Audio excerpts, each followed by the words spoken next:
Monsieur le Président national du mouvement de la Renaissance du Congo, Mesdames et Messieurs les membres du directoire,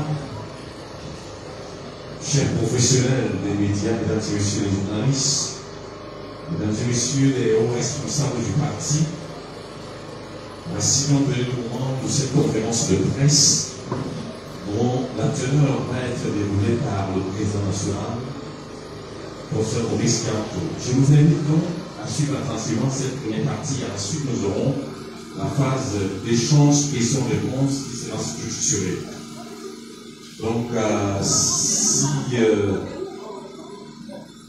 voilà, donc, je vais passer la parole sans plus attendre au Président national, professeur Maurice Kamto, qui est-ce que vos cadrages, vos micros sont clairs, les journalistes, parce que nous avons été ici. Merci, Monsieur le Président national. C'est à vous.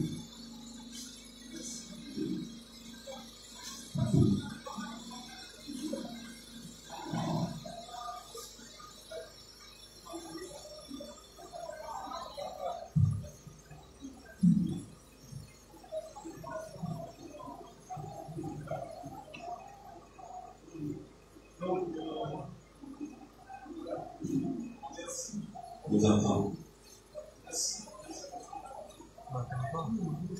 On ne suit pas. Évolution. Avant toute chose, je voudrais constater avec vous que nous avons été contraints de commencer plus tard que prévu. Pour les raisons indépendantes que nous venons d'évoquer. J'ai suivi, comme vous pouvez l'imaginer, à téléphone, l'arrivée des uns et des autres, quand vraiment les journalistes étaient présents, et qu'ils arrivaient. Mais il ne vous a pas échappé que celle à qui nous est appelée d'arriver, il y a eu une discussion, une réunion. Cela ne nous surprend guère. Il y a une fois où l'on voudrait bien appeler ça à réunion. Mais très souvent aussi, ce n'est pas dit à réunion. Je sais que les services de police, de gendarmerie, de renseignement de tout sortes sont plus nombreux dans la salle que les journalistes. Mais ils doivent, ces services, faire leur travail. Je trouve que ce n'est pas à la hauteur de notre pays. L'on soit à faire des embuscades, des attentats, des poursuites entre les services et les partis politiques qui veulent juste exercer des partis politiques dont l'existence est prévue par la Constitution de la République et qui veulent juste exercer justement leur rôle, leur fonction politique sur notre territoire. Et qu'à cela ne tienne, je voudrais aujourd'hui faire une déclaration formelle devant la presse en raison de la gravité des événements que nous observons. Depuis un moment, dans notre pays, la scène politique camerounaise, sans aucune réaction appropriée de la part des pouvoirs publics. Donc, il s'agit d'une déclaration sur le coup d'État électoral illégal en préparation et l'alerte sur les exhortations à un coup d'État militaire. À mesure qu'on avance vers l'année 2025, année cruciale, s'il en est pour le Cameroun, se déploient des discours et des manœuvres extrêmement préoccupantes pour l'avenir, la paix et la stabilité de notre pays. Les scénarios de coup d'État sont exposés en toute tranquillité par le parti au pouvoir, sans que l'on ait l'impression que les autorités de la République, c'est-à-dire celles qui sont en principe en charge de l'intérêt de l'État et du bien commun de tous les Camerounais, en soient prévenus.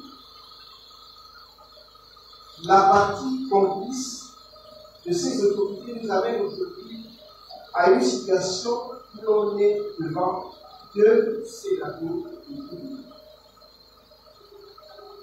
L'un, le coup d'État électoral, est en pleine préparation et les fabricants chargés de le mettre en œuvre. L'autre, le coup d'État militaire, est une exhortation appuyée et non énoncée qui pourrait nous dire des tentations. C'est autour de ces deux constats que je vais organiser mon propos.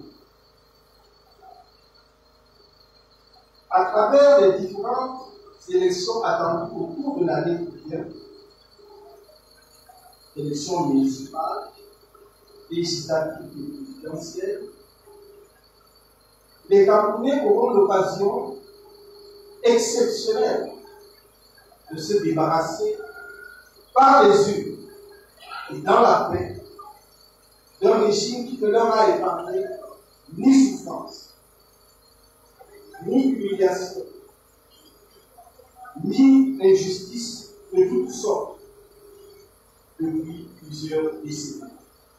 De façon très simple, il s'agira pour les électeurs camerounais aux différentes élections d'avenir de dire à ce régime à bout de souffle, incompétent et corrompu, arrogant et déprimant, stop, ça suffit. Ou au contraire, nous en voulons encore de la souffrance, des assassinats non élucidés et impunis, des injustices et de votre vie.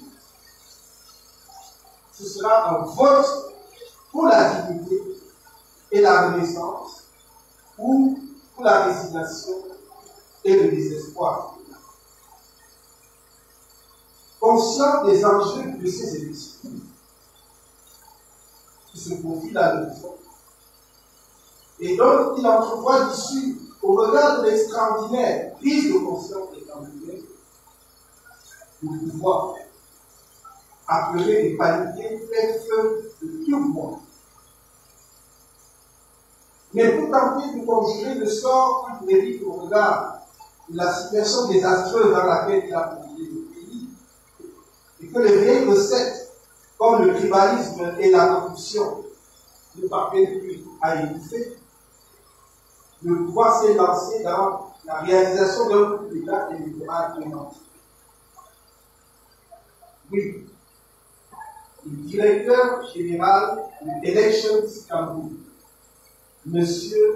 Éric Essis, et les membres du Conseil électoral sont en train de perpétrer sous nos yeux et ceux de la communauté internationale un authentique coup d'État électoral.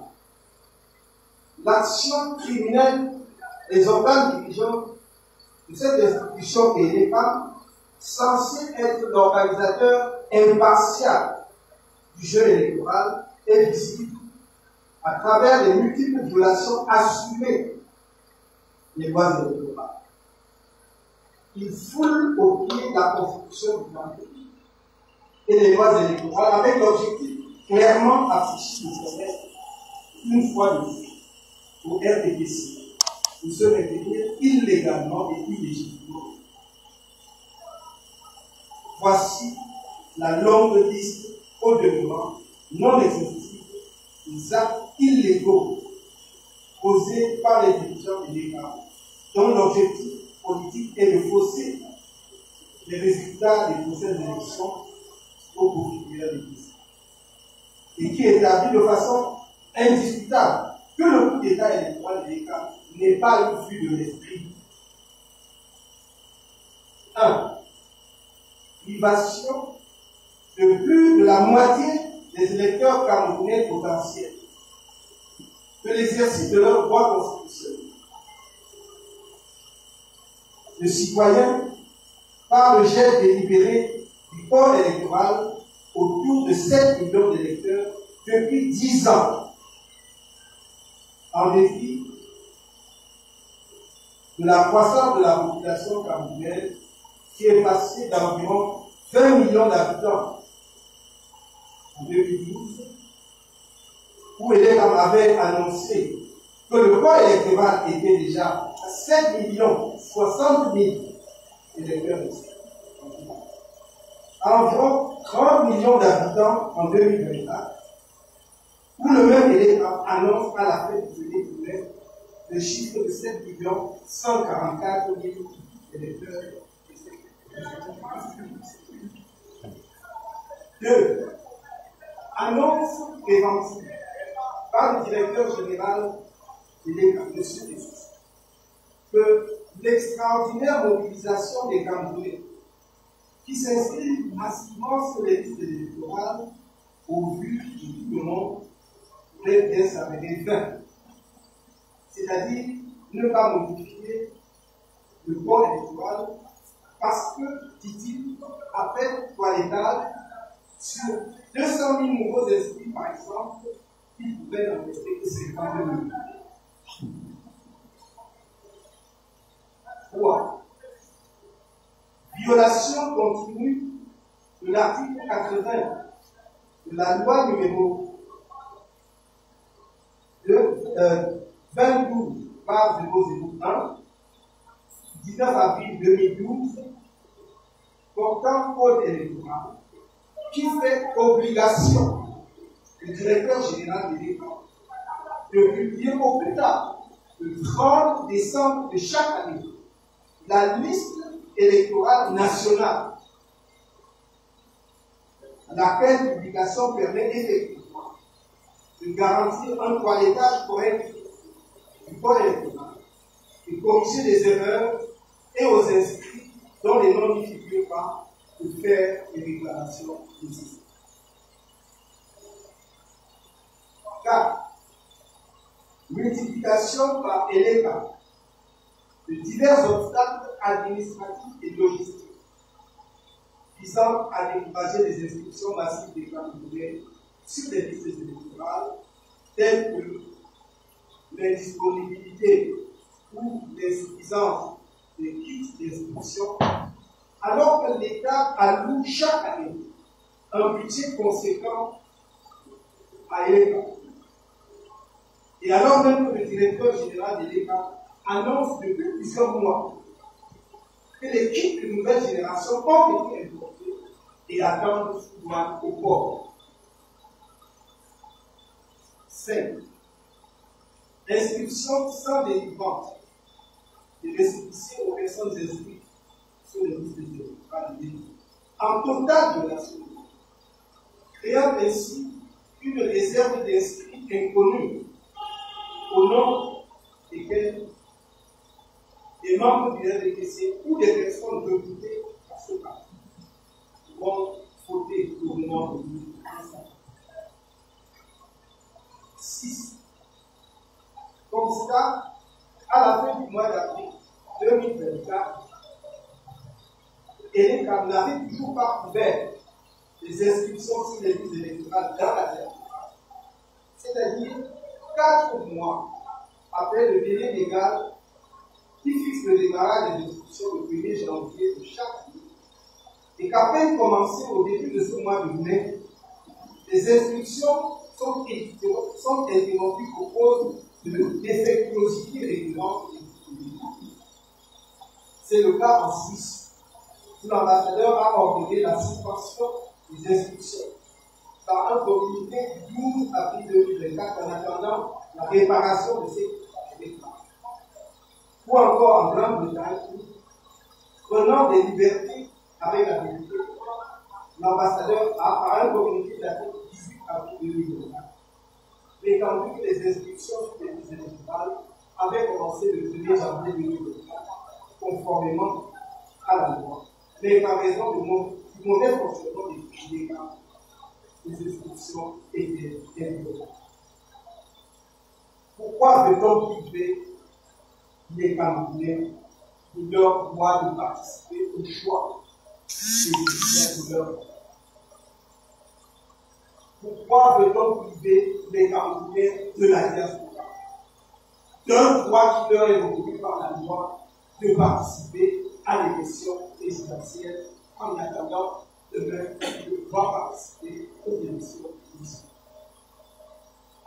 Qui a peur des Camerounais?